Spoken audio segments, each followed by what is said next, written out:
يا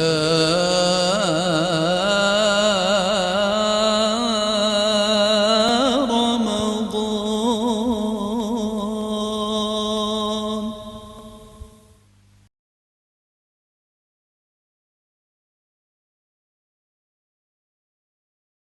أعوذ بالله من الشيطان الرجيم. بسم الله الرحمن الرحيم. الحمد لله رب العالمين والعاقبة للمتقين والصلاة والسلام على نبينا وحبيبنا محمد صلى الله عليه وسلم وعلى آله وصحبه أجمعين. حرمة القرنداشlar.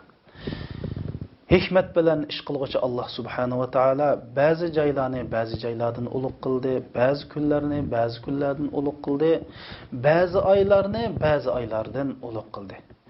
Ramazan ayını hem aylardan uluk ay kıldı. Hem de bu uluk ayda biz mi uluk abzal ameller bilen ibadet kılıp bu fırsatını nihayet çın tutuşumuz gerek. Yani bu aydaki en abzal amellerinin qatarından bolsa Allah yolunda pul mal sarf qilish. Endi bir mu'min musulmon bo'lgan ekan, bu musulmonning xususiyati chuqum Allah yolida Allohninki dini uchun, Allohning dinining rivojlanishi uchun, Allah yolida da'vatning umumlashishi uchun, Allah yolida jihad qilinish uchun, Allah rızalığı bulunduğun her bir üçün pul xərcləş bu müminin xüsusiyyəti və müminin xaslığı. Çünki Allah subhanahu wa ta'ala Kur'an-ı Kerimdə mümini tunuşturup, aş Kur'an'ın 5 dilini deydi o. Elif lam mim zalikel kitabu la rayba fih hudan lil muttaqin ellezina yu'minuna bil gayb ve yuqimuna as-salata ve mimma razaqnahum yunfiqun. Elif lam mim. Bu kitapta şək yoxdur. Bu kitap taqvadarlarga yetekçidir. Taqvadarlar bolsa Allah'a iman etadigan, namaz oquydigan, Allah yolunda pul mal xərcləydigan kişilərdir deydi qarindaşlar. Demek mümin degan qandaq adam desa, az tolu Allah yolunda pul mal xərcləydigan səxi adam, bexil adam emas. Allah subhanahu wa ta'ala yeni bir ayet şundaq deydi: Bismillahirrahmanirrahim. وَسَارِعُوا إِلَى مَغْفِرَةٍ مِّن رَّبِّكُمْ وَجَنَّةٍ عَرْضُهَا السَّمَاوَاتُ وَالْأَرْضُ أُعِدَّتْ لِلْمُتَّقِينَ. Selam. Allah'ın mağfiretine ve çoğunluğu, kengirliği osman zımındın çoğun kengiri boğan cennetki aldıranlar, bu şu osman zımındın keng cennet kimler üçün dese, takvadarlar üçün tayyarlandı. O takvadarlar qanda kişilerse şundak kişiler ki yunfiquna amwalahum fis-sarra'i wad-darra. O takvadarlar kişiler, yani kengirligi osman zimindin kengir boğan cennetke layık takvadar kişiler bolsa, kengirçilikdimi, qısılçılıqdimi pul milni Allah yolunda sarf qıldıgan kişiler deydi qarindaşlar. İmam Bukhari ve İmam Muslim naql qilgan hadis şerifte Resul Ekrem sallallahu aleyhi ve sellem Ramazanda acayip sahiy olab ketdi deydi. Kana Rasulullah sallallahu aleyhi ve sellem ecvedun nasi bil hayr ve ecved ma yakunu fi şehri Ramazan. Rasulullah kişilerinin en sehis idi. Ama Ramazanda acayip sehi bulab ketdi deydi.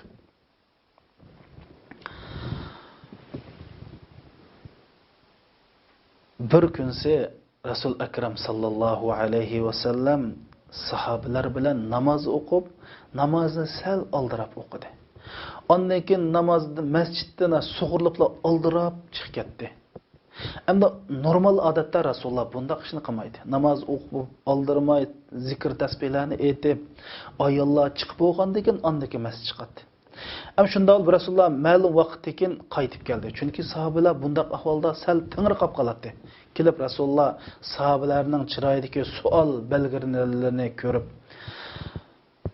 inni zakartu shay'an min tibrin fa khashitu an yahbisani fa anfaqtuhu fi sabilillah.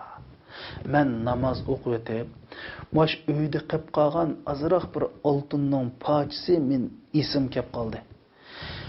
Bu qilib qolgan oltin meni Allohning rahmatidan tusab qo'yamiki, qiyomat kunsi meni bir qiyinchilik ahvol qo'yamiki deb shuning oldirab kirib bu oltinni Alloh yo'lida ishlatib etib chiqdim dedi qarindoshlar. Mana bu bizning payg'ambarimiz.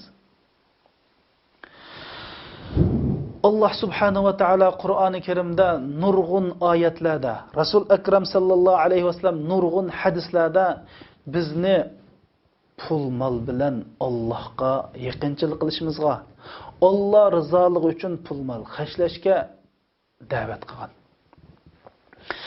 Endi bu Qur'oni Karimda Alloh rizoligi uchun xajlangan pulning o'rni to'ldirib berilganligi deyilgan. Bismillahirrohmanirrohim. Va ma tunfiqu min shay'in va huwa yukhlifuhu va huwa khayrur roziqin. Sil Alloh yo'lda mayli jiq, mayli oz bo'lsin, xajlagan pulinglarning o'rnini Alloh to'shqizib turdi. Chunki Alloh rizqi berguvchilarning eng yaxshisidir dedi. Mana bu oyatda Alloh subhanahu va taolo Alloh yo'lda xajlangan pulning oxiratda emas, mush dunyoda o'rni to'shqizib turganligi.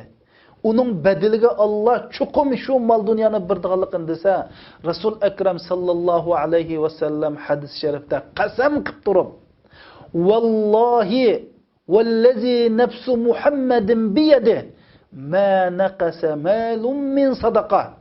Mening jinim ilkida bo'lgan Alloh bilan qasamki, Alloh yo'lda xajlangan pul hargiz kamlamaydi deydi qarindoshlar. Rasululloh qasam qilishga muhtoj emas. Rasululloh eng rostchil zot.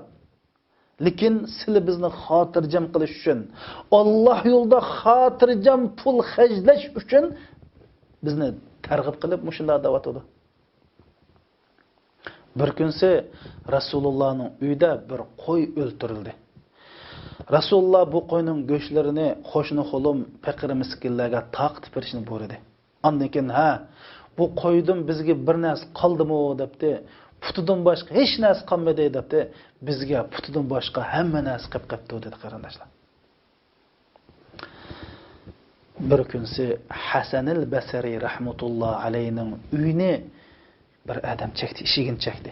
Shuna xizmatchi qizlarga ishni eching debdi. Ishni echib bir hojatmand kishi ekan. Bu odam yo o'zi yo bolalari 3 kun bo'pti bir narsa yemabdi degan keyin, "Voy, darhol yordam qilaylik. Uyda nima bor degan keyin, uyda 10 tal tuxum boshqa hech nima yo'q degan keyin 10 tal tuxumni berdi. Endi bu qiz 10 tal tuxumni ochib, ustoz bugun ro'z tutgan 9 ni beray, birda ustoz iftor qilib qolish mumkin deb birini ep qoldi. Yana kunlar o'tib ishini hen bir odam chekdi. Qiz chiqib echib ishini ochdi. Shundan voy kimga debdi, bizni hali boy qo'shnimizga sizga bir savat tuxum hadiya kiribdi deb. Savatga qarasa, savatda 90 tal tuxum turgan. Hali qizni akilib, siz hali kambag'alga necha tuxum bergan degan keyin 9 ni bergan degan keyin ko'rdingizmi bizga 10 tuxum ziyon bo'ldi degan qarindoshlar. Chunki bir yonchug'imizda 10 dollar pul bo'lsa, 1 dollarni Alloh yo'lida xajlagan bo'lsak, yonchug'imizda necha dollar qoldi? Buni ko'pincha musulmonlar afsuslarligi 9 dollar qoldi deb javob beradi. Ammo Hasan al-Basridak Allohni so'ygan har bir mu'min musulmon yonchug'imda 19 dollar qoldi deydi. Chunki Alloh nima dedi? Alloh yo'lida pul xajlaganlarning misoli مثل الذين ينفقون أموالهم في سبيل الله.